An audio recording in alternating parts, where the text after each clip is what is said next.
So check out what teachers can do to create study guides for their students.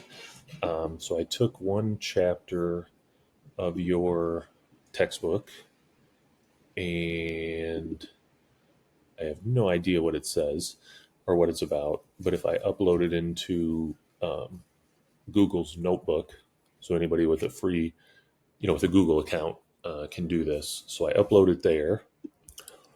Now it's uploaded, so the whole chapter's there as a PDF. You can add whatever files you want, other PDFs, slide decks, Word docs, whatever other materials you want. And then over here, you essentially generate a podcast where two hosts are doing a podcast conversation around the documents that you upload here. This one takes a little bit of time. Okay, so now we got a podcast.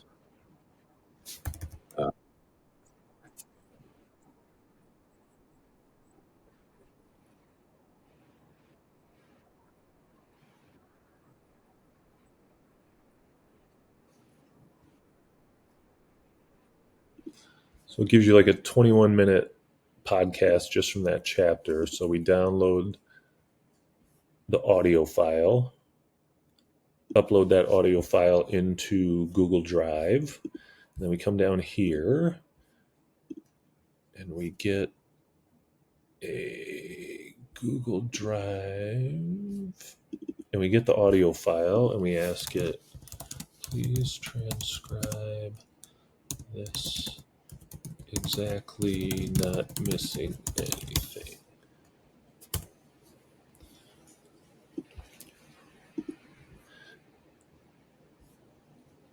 This will give me a transcription of the entire podcast episode. So now we have a transcription of the entire podcast episode, and then we can ask it to please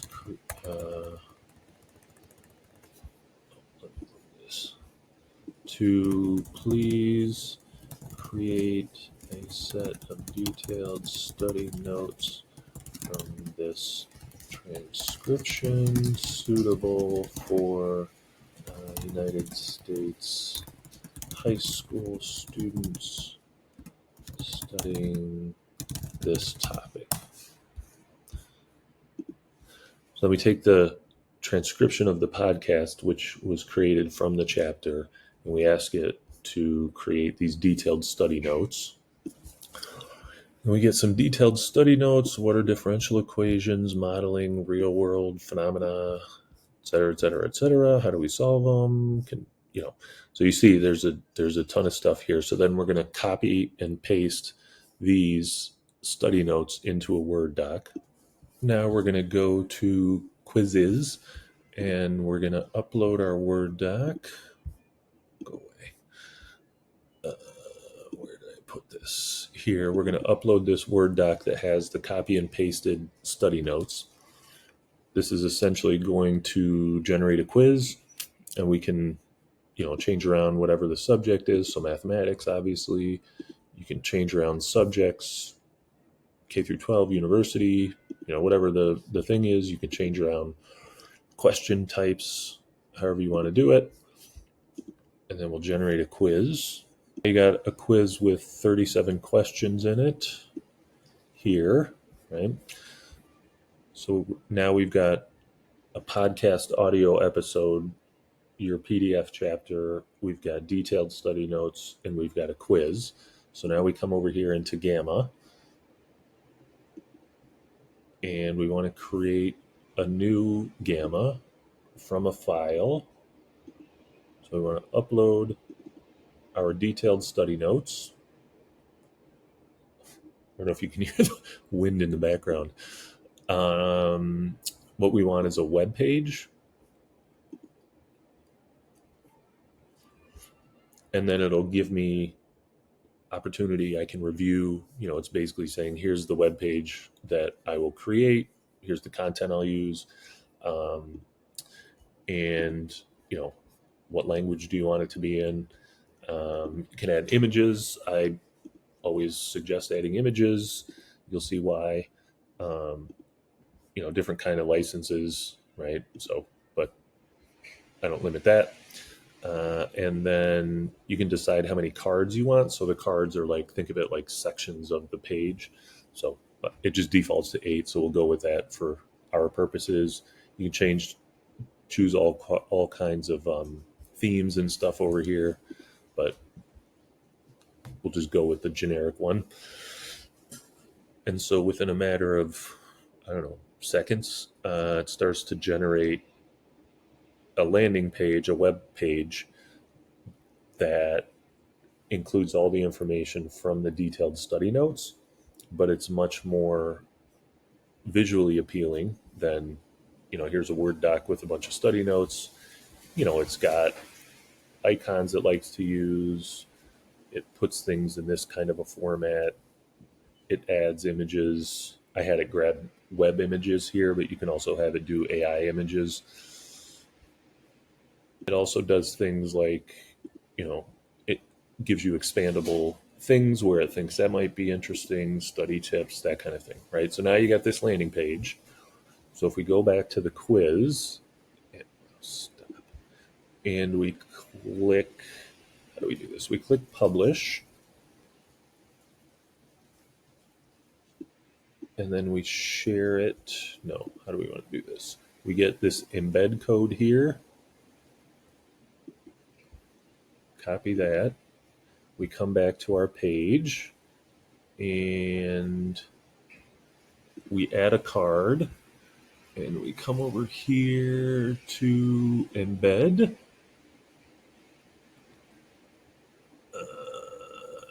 No, how do we do this? So we've clicked this. Let me do this. Trash it. So we add a card. We embed a web page or app here, and we just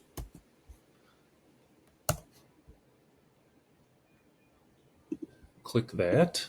So now what we've done is we've embedded the quiz. So we put that here, and then we can go back here to the podcast episode. So then the last thing we want to do is to be able to share the podcast episode. So in Google Drive, we want to make sure that anyone with the link can view it. So this option comes up as restricted as a default. So you just change it to anyone with the link, and you copy that link, and we come up here and we've added another page. Actually, let's just get rid of this. No, stop.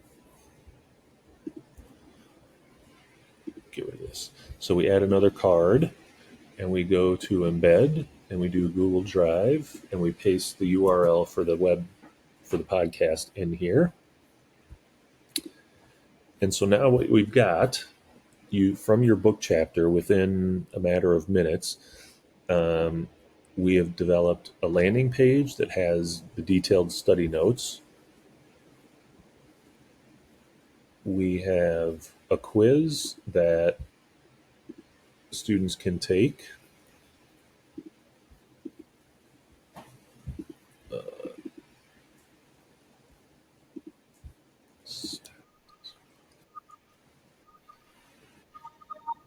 So they can take a quiz. What's an algorithm?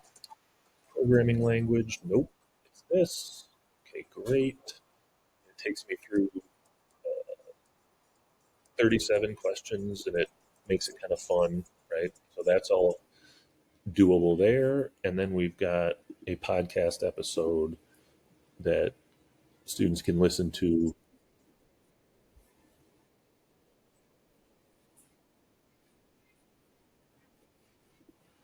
Right? So if they prefer learning through audio, then that's an option too. So within a matter of minutes, we've got this incredibly much more dynamic, interactive, various learning styles resource that any teacher can use. So for any chapter, for any materials I've created on any topic that I teach in my class, I can develop one of these things for every single thing that I do, every topic, every resource, whatever.